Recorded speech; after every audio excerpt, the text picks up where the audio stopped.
I went home and I just couldn't stop thinking about her.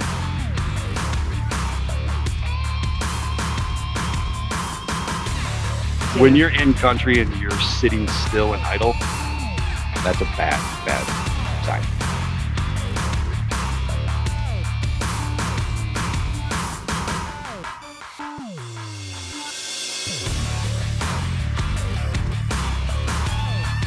She no longer had a heartbeat. She wasn't breathing. That was the first one on the chest. I started compressions first.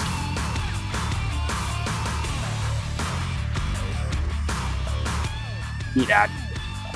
We need people that are going to hold companies, government, hold these people accountable.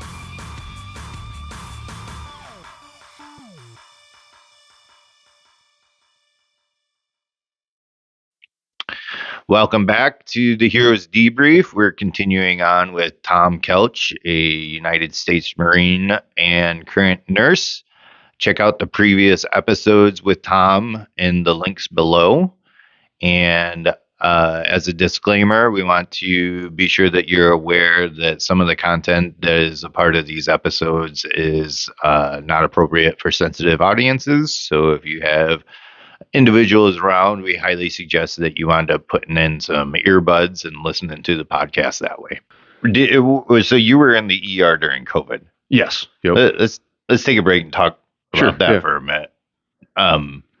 We'll steer away from anything political or anything of that nature. But what was your perspective, just like working in the ER during COVID and the shutdowns and stuff like that? How'd that affect the hospital? Oh, it was pretty crazy because COVID came out to the American public. I think it was at like March or April when they actually admitted it on TV that there was something going around. Mm-hmm. Prior to that, though, in November, we were getting patients, mostly elderly patients, that would come in and they're in respiratory distress, complete whiteout on a chest X-ray. Had a respiratory virus. Respiratory virus. We had no idea what was going on, but we were at some points during the day we were down to one ventilator then. Mm-hmm. One ventilator in the whole hospital. How many would typically be in the hospital? Oh, a lot. I'm not sure the numbers, but a lot. Okay. Like And- 50, 100? Nah, not that many. Probably 30, maybe. Okay. Roughly. I mean, and it got to the point there. We had one left in the ED. Mm-hmm. You know, that was it. And they didn't know what it was. Blood work was coming back with like high markers for inflammation. But we didn't really know, but one thing they didn't have comics, like as nurses, you ask them like, okay, what, did you, I just got back from Florida, or I just came, I flew in from Chicago. Yeah. So it was all these like international hubs that they were flying out of and they're coming home and they all had similar symptoms, and we just, the docs were like, oh, it must be a flu bug going around, you know what I mean? Or something's, Right. and they're finally kind of getting to it. So it was here before, and then the nurses started getting sick. And here we are, we're all sick, and we didn't take time off, we couldn't, most of us, it was right before Christmas time. Everyone didn't want to lose any time, so we're all sick too, Right. And everybody was in the ED, short of breath, cough, we didn't know what was going on, fevers. Yeah. There's a lot of stories of the respiratory virus right before COVID. Yeah, it was crazy. And and it was there and we had no masks. Mm. We didn't have none of that stuff. Right. None. We didn't know. Didn't know. And then when they came down, we actually had N95s in the ED because they were used for TB patients. Mm-hmm. And we had a lot of them. And they were locked in the cabinet somewhere. No, they actually weren't. They were in our supply rooms Okay. that we could get. And then when they announced that COVID, was going around this, that, and the other, and I'm like, well, I'm going to check, see if I can grab some of those N95s. They were gone. Already. Management took them. Mm. Oh, Yeah, they were gone. wow. Yeah. So, So we had to, a lot of us, so what I did was, in the ED, you could get respiratory respirators. Mhm. So what I did, and my girlfriend at the time, we went to every single hardware store in West Michigan and we bought all the N95 respirators. Yeah. And then, nurses would pay us back, and then we made sure that our nursing staff had respirators. Yeah. So there was a big push as far as masks or whatever, because Yep. I think, I can't remember. I think that a lot of like the national supplies were given to the ER Yep. first, and then like afterwards, some of it would trickle down to the fire or to the first response world. But it was so convoluted. Like, you know how in the military there's a pretty set supply chain, you know where your stuff is going. Oh, yeah. That was not the case. No, it was a cluster. It was a cluster. It's so bad. It was so bad. Yeah. Yeah, I mean, it was literally fend for yourselves, man. And it was so bad because everybody was freaking out instead of actually just taking a deep breath and figuring out, how can we tackle this? And everyone was it was nuts, man. Yeah. It was so crazy. So what was your thoughts on the shutdown as far as like specifically in the context of like how did that affect the hospital system? The shutdown was really crazy, man, because when they came down on TV and said, hey, stay at home, do this, that, and the other, literally, dude, for 2 weeks, I didn't take care of a single patient. Crickets, right? Crickets, bro. I mean, Yeah. crickets, man. And It was crazy. same for us. So running 24-hour shifts on the ambulance, nothing. Nothing, man. And if you did run something, it was like huge pucker factor because it's like something crazy.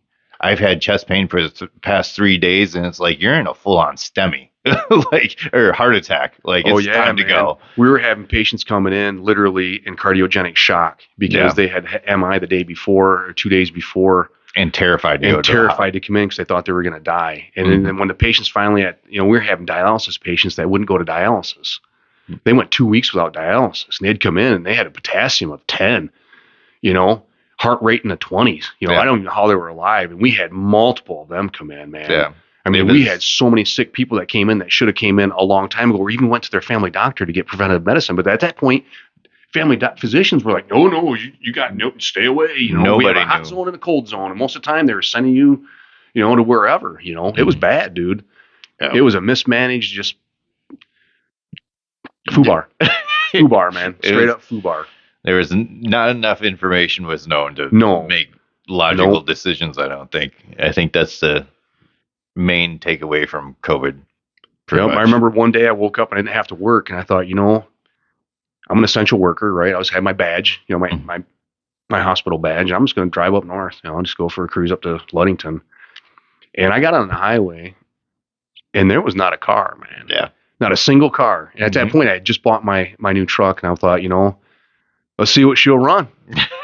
And I bottomed that speedometer out at 120, and I kept going, and I never seen a whole cop, man. Not one time did I see I went miles going 120 down the highway, man. Yep. It was great.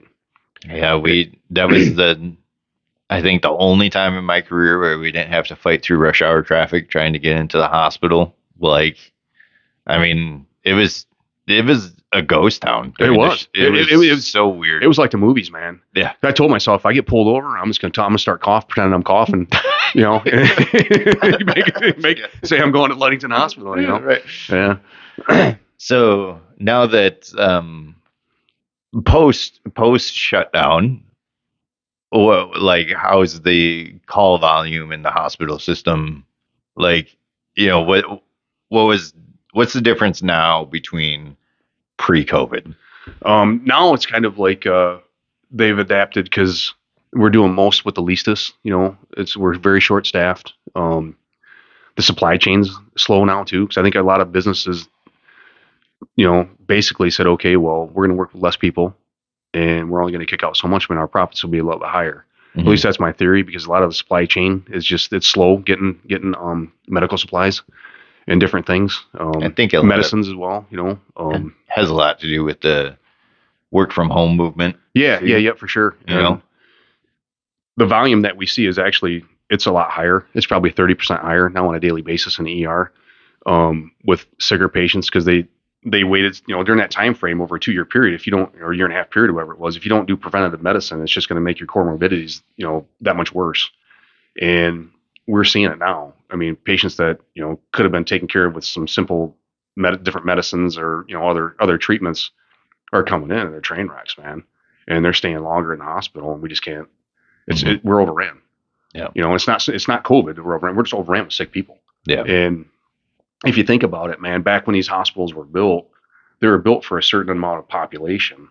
They never never factored in like population growth. Right. So you have 100, I'm just going to throw 100,000 people move into your hometown when you only have one hospital. Well, you can't facilitate that. Your infrastructure, even with EMS, anything, fire, anything, is just how you need to add, It's and they gonna don't get want to taxed. add because they say there's no money. No hospitals. I'm sure there's a lot of red tape, to build another hospital, but it's not good. Yeah. And one of the major things that we've seen in the ED is the mental health. During that two-year shutdown, whatever it was, it affected a lot of people mentally. And even the patients that were being treated, they couldn't get to their doctors, so they went without treatment, they went without therapy, they went without medicines. If they don't have the resources to have a smartphone or a computer at home, they can't do virtual. These people are down and out, man. They're coming into the ED for help, and we just don't have the resources to take care of them. Mm-hmm. And it's a madhouse because we can take care of them, but it's not our specialty. You know what I mean? So I was just about to ask you about that, because we're put into we're putting into a situation in regards to mental health where it's like you need to wind up supervising these individuals to make sure that they stay safe all the way to the hospital, and you need to be able to maintain their composure and like help them out and have them feel comfortable and stuff like that.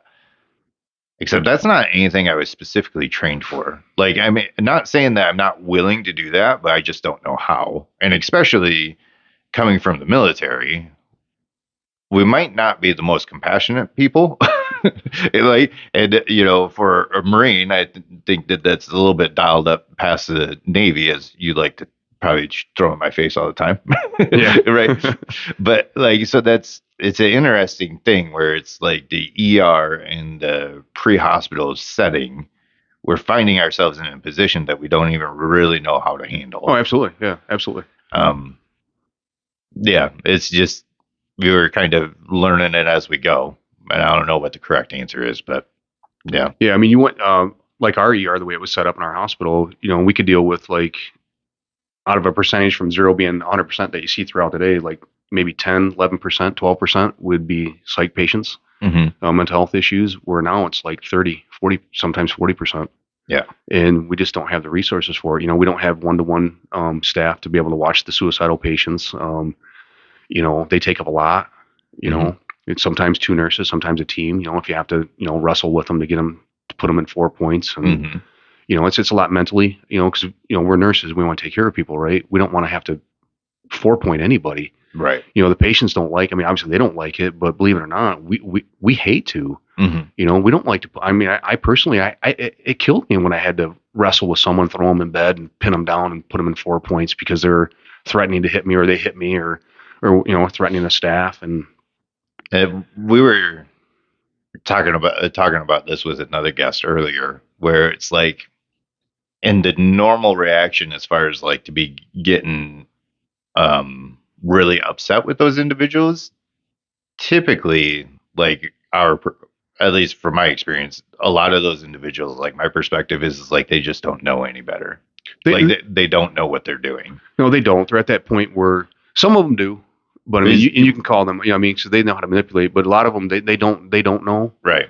And those are the ones that really affect you, because when you have to hold them down and put them in 4 points and then give them medicine, injections to calm them down and stuff, is kind of, it's not cool. It's very peculiar. And I think that a lot of the general public don't quite understand like some of the nuances behind that, because I get asked all the time, like, how do you handle all that stuff? Well, a lot of time you kind of just got to, because they don't know what they're doing. Yeah. Like you said, there are the individuals that really do have a chip on their shoulder and all this other stuff, but a lot of them are not that way. No. And when they get put in the 4 points, you have to do more rounding. You have to do hourly checks. We do hourly checks anyway, but now you have to do the wrist restraint checks. You have to get new orders every couple of hours, or I think it's every 4 hours. You have to, get the new order for them. So it's a lot more resources that go into when you have to 4-point a patient. It's just not like, oh, we set them there and we have to do anything. Well, now you just doubled your nursing time and the care for that patient. So that's one of the reasons why we don't like doing it, because it's more on us, and it takes away from another critical patient that we have to take care of. it's a no-win situation. We're spinning our wheels at that place, at work, and there's no way around it. There's not a better system. The feds need to step in and figure out like getting a ER for psych patients. They really need to start setting those up and funding them. In your area, there's not anything like that. Is that right? We have a facility that does take them, but I mean, this small beds, and we have a pod that's specially designed for psych patients, but we don't have that many rooms compared to what's coming in. Is there a facility in your geographical area? Yeah, we do have one. Yeah, we do have one but it's small. Okay. They don't take. I forget how many patients that they can take in. So most of the time we ship to a bigger town or out of state. Actually, you'd be surprised how many we actually ship out of state. So I know of one, if not two, in my area, and honestly, I don't know anything about them. I don't know if they're being effective or but at least there is some thought as far as trying to get some more specified psych facilities out there to kind of handle emergent cases a little bit. So, so what are you doing now? I work IB team, so we do all the hard starts. So if a patient comes in and they can't get them an ER or surgery, then we use our ultrasound machine to identify the vessel and pick the right device to put in with the right vessel. So it's more technical. And we do surgery, we do ER, and we put in PICC lines, so peripheral inserted catheter. Well, how'd you transition to that? We had a position opened up, and at that point I knew that I didn't want to be an ER nurse anymore because I was tired of fighting with patients, and I just didn't want to get hurt. So physically I was tired of getting hit, didn't want to get, I just want to, do the rest of my time and have basically a gravy job, you know what I mean? But yet still be effective in my community and taking care of them and making a difference at the hospital. So I got lucky. IB team job posted. I signed for it. I had the highest seniority, and I was able to get it. So is it the gravy job? No, it's not. There's a lot of responsibility when we put the PICC lines in. We have a lot of responsibility when a patient's been there for 3 or 4 days and their veins are irritated. They're inflamed from the vesicants that get put in, the IV antibiotics and all, and the different fluids that they get. It irritates their veins. So then we have to go and we use our ultrasound machine and we have to assess it and put the correct device in, and hopefully that they get discharged within a couple of days. It gets to the point where these patients are so sick that they come in and they don't have nothing for even us to put in. I mean, it's crazy. Yeah, I didn't realize that job, the IB team would be working and basically have an autonomy to assess and do what we do. It's pretty crazy. So are you predominantly in the hospital? Yes. Yeah. So do you ever go out in the field? No. Okay. No. Or other facilities at all? No. Okay. All right. But you're transitioned throughout the hospital, right? Yep. So how long have you been doing that for? I started that at the tail end of COVID. Okay. When I got on the IB team, there's still a lot of COVID patients, and which is another crazy thing because we put PICC lines in almost all the really sick COVID patients, and that was pretty interesting doing that as well. That was a big learning curve. These patients were super sick, and you had to take them off the monitor because we have a device, a Sherlock device that we put on there, and it shows us when the PICC line actually is dropped in the right place, and you have to have all the electronic stuff turned off because it interferes with it. Okay. So you're in there and these super critical patients, and you're literally, you're biting your fingernails trying to get this thing to drop and get put in the right place, and hopefully that they don't code, or because you have no idea. Right. And being COVID, everyone's out of the room. When IB team gets there and we gown up, they leave. We're nurses, we're ACLS certified, and it's crazy that like 95% of all the IB team nurses came from the ER. Oh, so, okay. So they know that we are experienced, you know what I mean? And they literally, they're gone. And my colleague that was orienting me at the time, we've coded a few different patients, by ourselves because nobody would come in, and we're literally doing chest compressions, and we're like, hey, we need help. Yeah. So that was a funny thing too. I'm trying to remember. Yeah, I was trying to remember if there was what protocol changes were happening during COVID, but I can't quite remember specifically. But yeah, things were ran a little bit differently. Way different. Yeah. Yeah. So so it was just you and another guy? Is that a part of your team? Yeah, he was orienting me at that particular time, So but typically it would be by I'd yourself. be by myself. Yeah, yeah. Okay. So normally I'd be by myself. Okay. Yeah. Yeah. Exactly. I want to take a moment to wind up talking about one of the biggest programs Hero Services has, where we offer the Hero Services Relief Fund. This is what we wound up having all of our fundraising efforts for. And this fund is available to veterans, first responders, and licensed healthcare professionals when they are needing assistance with monetary complications. The Hero Services Relief Fund can be requested through our website, and you can wind up finding the links below in the show notes. So, what are some of the other situations you wound up getting yourself in?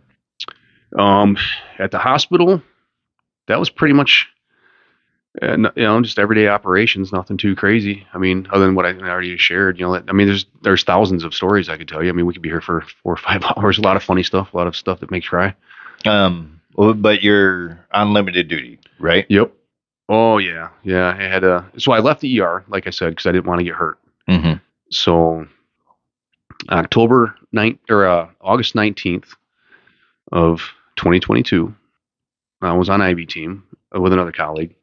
We do outpatient pick lines. So if a patient is sick outside of the hospital and their physician says that, hey, they need long-term antibiotics, we're going to order a pick line so that way you can get your daily IV antibiotics.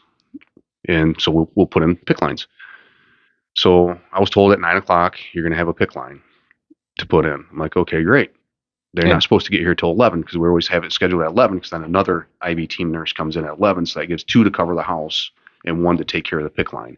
And the pick line can take anywhere from 45 minutes to 2 hours to actually complete and get put into place. Mm-hmm. Some of it being that if you can't get the machine to light up and you're uncertain, you got to get a chest x-ray for placement because you cannot let the patient go unless you're certain that it's in the right spot. Okay. So that can be a little bit of a delay. So I go out to the waiting room, the outpatient waiting room, and I go up to registration because they had paged me saying, hey, your patient's here. So I always do across the room assessments. Mm-hmm. I'm scanning, and I thought, okay, that's my patient. I was hoping it wasn't, So I go and I ask the registration. She goes, yeah, she's right there. Here's her stickers. I'm like, oh no. Okay, I gotta make the best of it, So I go up to her, and she was she came from AFC home. So she didn't really understand a whole lot. And she was severely obese. She had a gait belt around her, which they used to help pick him transfer. She had one leg. What's a AFC home? AFC is adult foster care. Mm-hmm. So she's kind of mentally challenged a little bit. So they help take care of her. Right. So, but when they bring patients in, there's in that type of condition, they're supposed to stay to help with the transfers and to help with the care because it's an outpatient setting. And I asked her, I said, where's your crew at? Where's your help? And she said they left. Like her caretaker. Her caretaker, yeah. They left. I said, whoa, wait a minute here. They left. And she hands me a card and said, you got to call them when you're done. I said, okay, cool. I go, well, how well do you transfer? She goes, I don't, and I have to pee. Well, that puts a whole nother scenario on stuff because I don't have access to, gowns and different things, different stuff. So I'm like, oh crap, I'll be right back. So I quickly ran, secured the room. It'd be room 26, and it was right next to a bathroom. So I'm like, okay, cool. So I grab her. I'm like rushing her to the bathroom. And she goes, we're good. I just got to go. I can't wait 45 minutes or whatever. So I told her, I said, I pulled her up to the commode. And luckily, the wheelchair was higher than the commode. So I'm like, okay, cool. So I pulled the side of the wheelchair off, and I grabbed her I got in position, solid position. I'm like, oh, I'm good. I'm strong, man. This is no problem. But I told her, I was like, grab my arms. Just hold my arms. I said, don't grab my head. You're going to feel like you're going to fall, but you're not going to fall. You're going to be on the toilet. You're going to be okay. Well, prior to her bringing her into the room, just got done cleaning the bathroom, and the floors were a little wet. So, but no big deal. There's you still can walk on, we're going to slip, but so I go to pick her up. As soon as that butt cheek started to fall, she panicked, grabbed my head.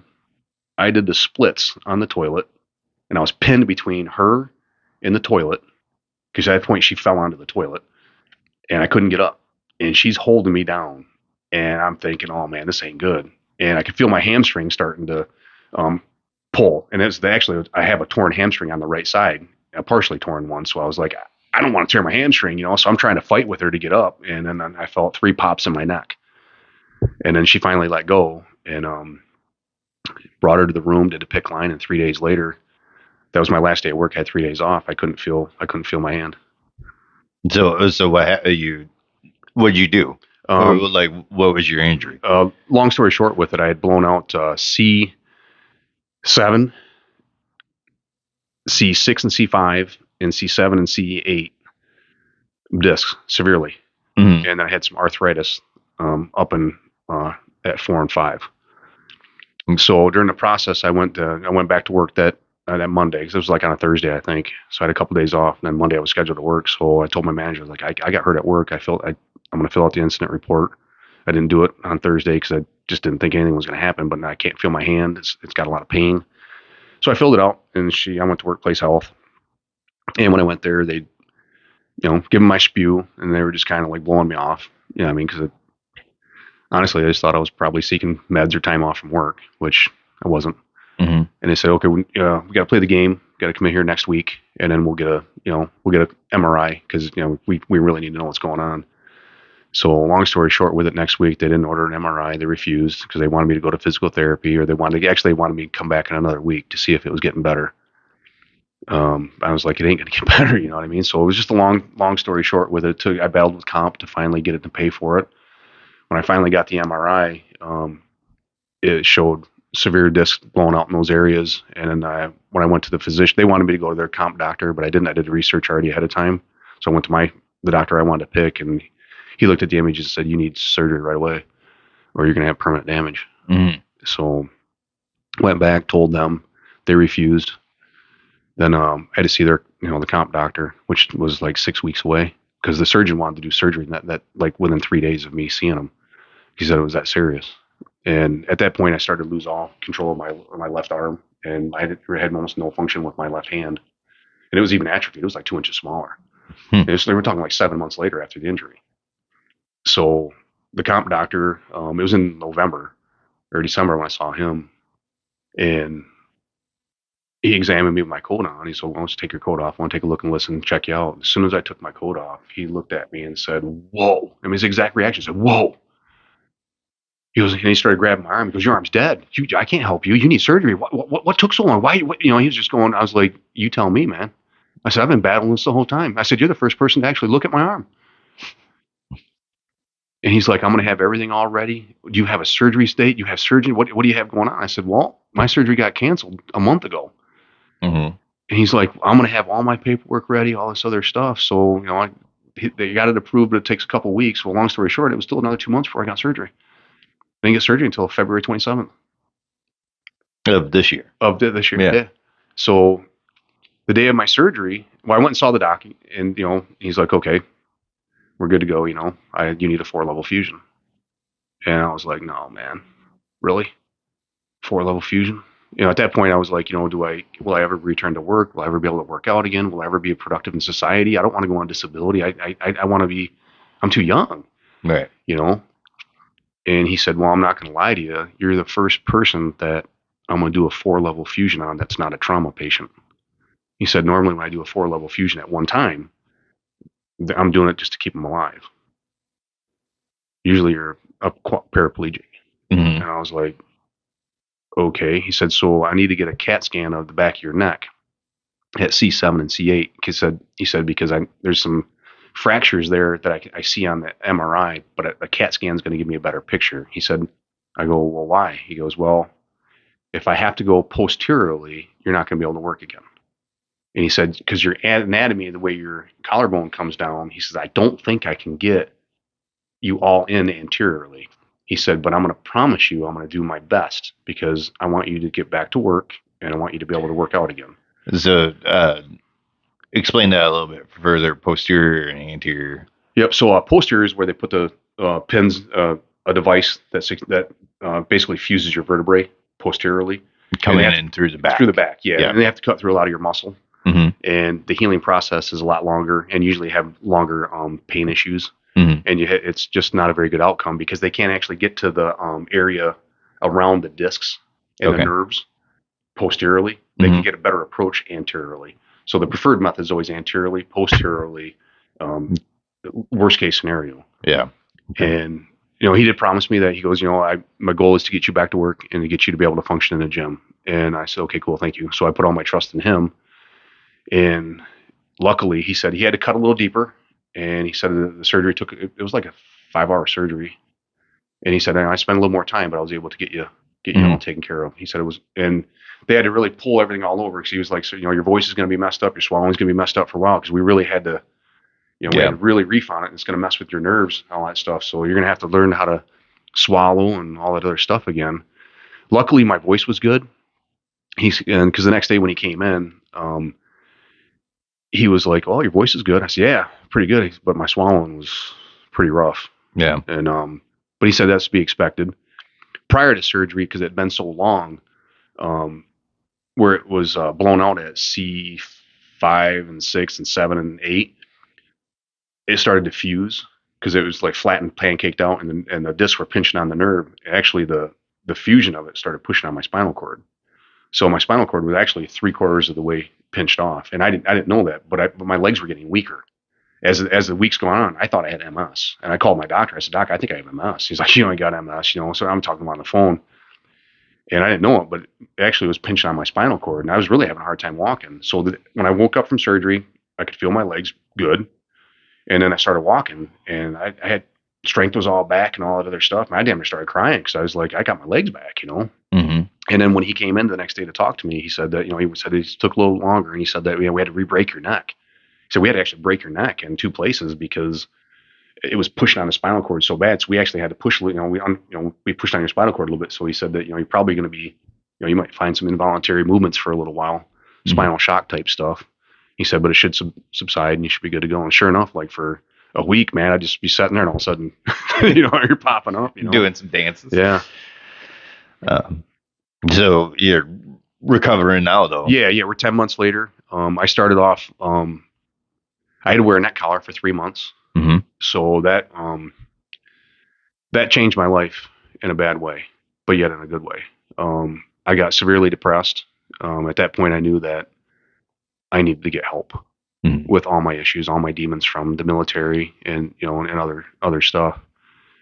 And that's when I finally reached out to get help mentally. And physically, I was a wreck.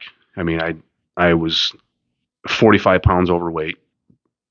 I was depressed, and I knew that I had to make a change then and there because at that point there was only one way to go, and that was death. And I knew I wasn't going there because failure again is not an option. I let myself become who I wasn't, and then I realized failure is not an option. So reached out to the VA, got all my ducks in a row, and I was still in therapy now, but way less than what I was, and I've done a complete 180. Yeah.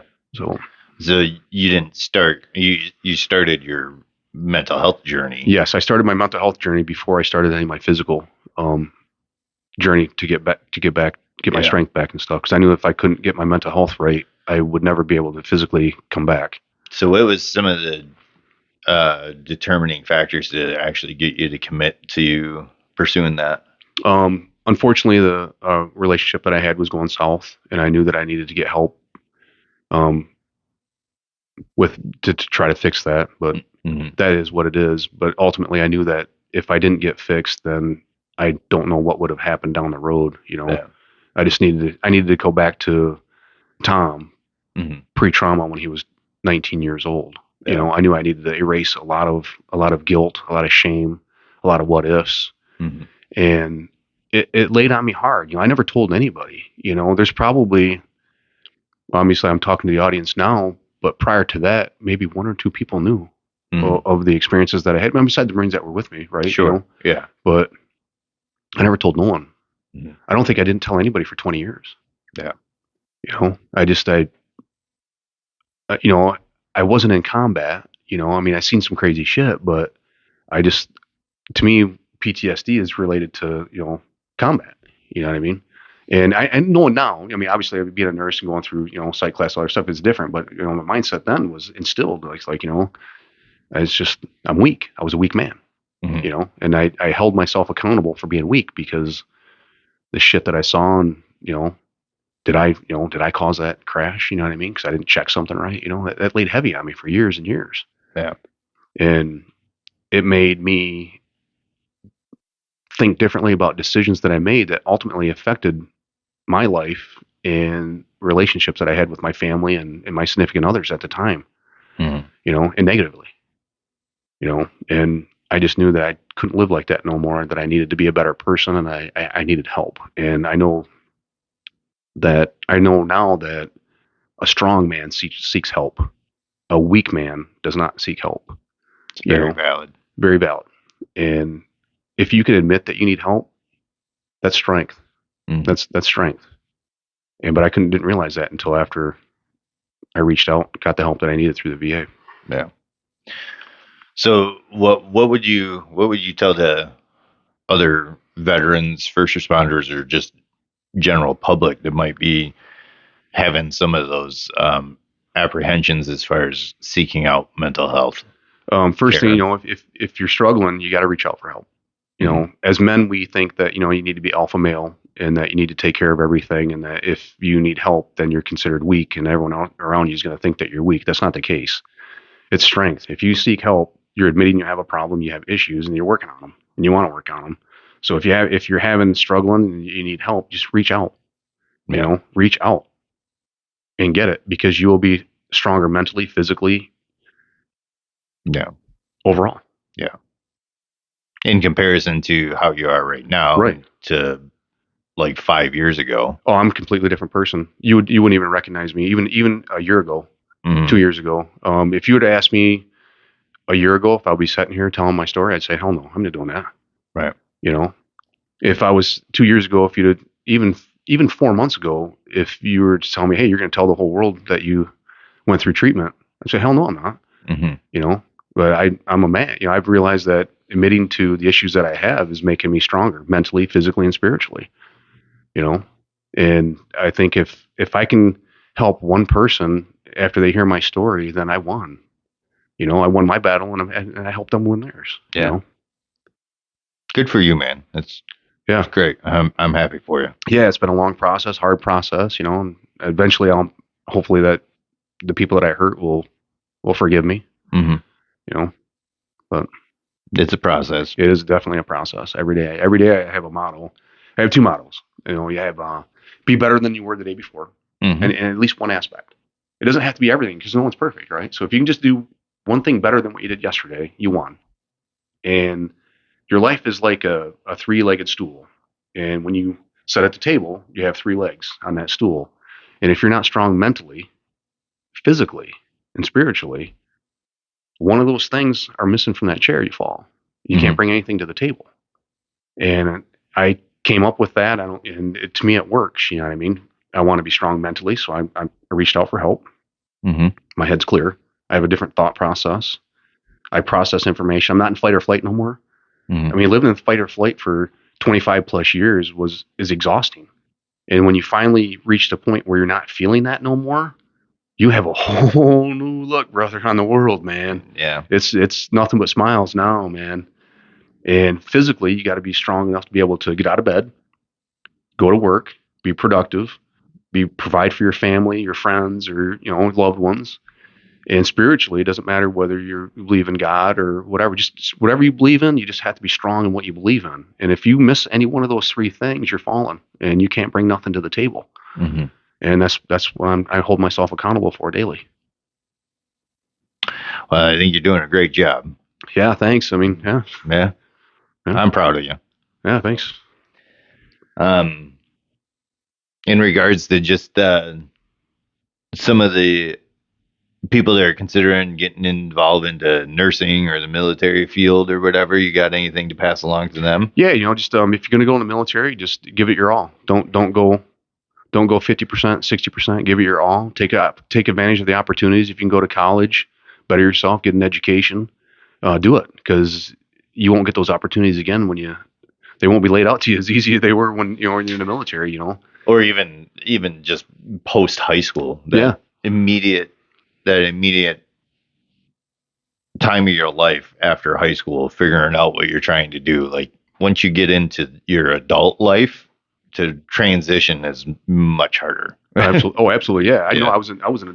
I was a grown man going through college. It was not easy. Right. And then for the general public, is there anything more you want to pass along to them as far as? Yeah. I mean, if even the general public, if you're struggling, seek help, and then just be patient with first responders, firefighters, police officers. They have a job to do, and sometimes you might not think that their protocols are the best for you. There's a reason why they're doing them. Just be kind to them because you guys struggle too. Yeah. And if we're not there to help them, who will? Yeah. And I think that also talking about patience or whatever is, I think you've shed quite the light on, like, you never really know what somebody's history includes, Yeah, why they act the way that they do and, have some of that capacity. So, I think patience and kind of just understanding where some of the environments where individuals come from has a lot. Yeah. If the public's out there and you see someone that looks like they're having a bad day and they're in the line with the grocery line, just say hi to them and say, hey, how's your day going? That can change their life. Mm-hmm. Just that one time, that one interaction, just be nice. Mm-hmm. Because you never know what kind of demons and wars they're fighting that you don't have no clue. Right. And it's more common than what you think. Mm-hmm. Well, I think on that note, that's probably the perfect spot to wrap it up unless you have anything more to say. No, I'm good. All right. I mean, we got plenty more stories for another episode. You never know what could happen. We might have to start doing that. Everybody seems to have a lot more. We could go on and on and on. No, I want to thank you for the opportunity to tell my story. Yeah. Like I said, if I can help, if just one person, gets anything out of this and they get help, I won. I did my job. Well, we really appreciate you coming out, taking the opportunity and kind of stepping out on that branch to tell your story. I know it took a lot. So, yeah. Yep. So sure.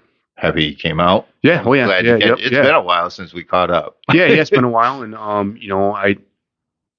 I needed this, you know what I mean? It's I contemplated and I thought about it and I almost backed out, but I was like, no, failure's not an option. I really need to, like I said, if I can get my story out, I'm not getting the story out for me. You know what I mean? My story's out there to help somebody else. Mm-hmm. If they can relate to anything that I've done or experienced, and if I can get them, they can see help from it, and I won. It's great, man. I appreciate it. Yeah. So